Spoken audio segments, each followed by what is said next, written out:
নমস্কার। ঠাকুরমা স্বামীজি গুরুদেবের শ্রীচরণে প্রণাম জানাই। আজ ঠাকুরকে নিয়েই ছোট্ট করে একটি কাহিনী শোনাই। দক্ষিণেশ্বরে মা কালীর সেবা পূজা শুরু করার পর গদাধরের মনে এক প্রবল তৃষ্ণা জেগেছিল।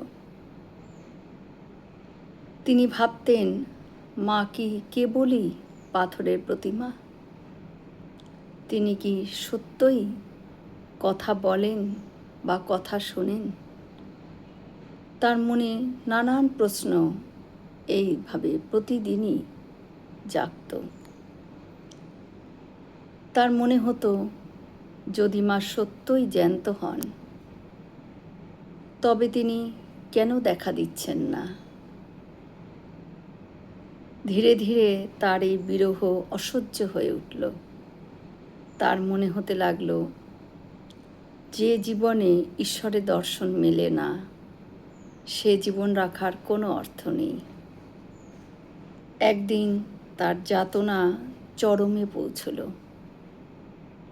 তিনি স্থির করলেন, আজই জীবন শেষ করে দেবেন। এবং সেই মতন তিনি মন্দিরের দেওয়ালের গায়ে ঝোলানো ছিল মায়ের সেই তীক্ষ্ণ খড়গ। উন্মত্তের মতো তিনি সেই খড়গটি হাতে তুলে নিলেন এবং নিজের গলায় আঘাত করার জন্য উদ্যত হলেন।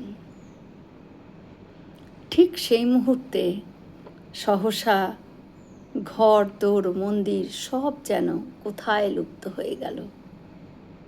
কোথাও আর কিচ্ছু নেই। তার বদলে এক অসীম অনন্ত চেতন জ্যোতি সমুদ্র দেখতে পেলেন তিনি।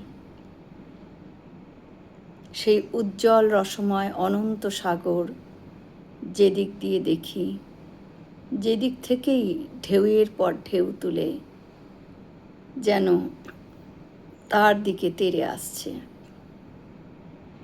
সেই দিব্য জ্যোতিতে তিনি জ্ঞান হারিয়ে ফেললেন এবং ডুবে গেলেন এক অপার্থিব আনন্দে। তার চেতনার গভীরে মা ভবতারিণী চিন্ময়ী রূপে ধরা দিলেন।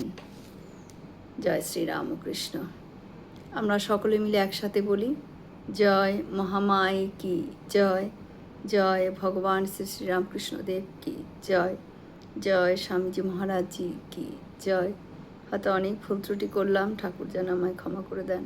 সকলে সুস্থ থাকবেন, আনন্দে থাকবেন। ঠাকুর মায়ের কৃপা দৃষ্টি সকলের উপর বর্ষিত হোক।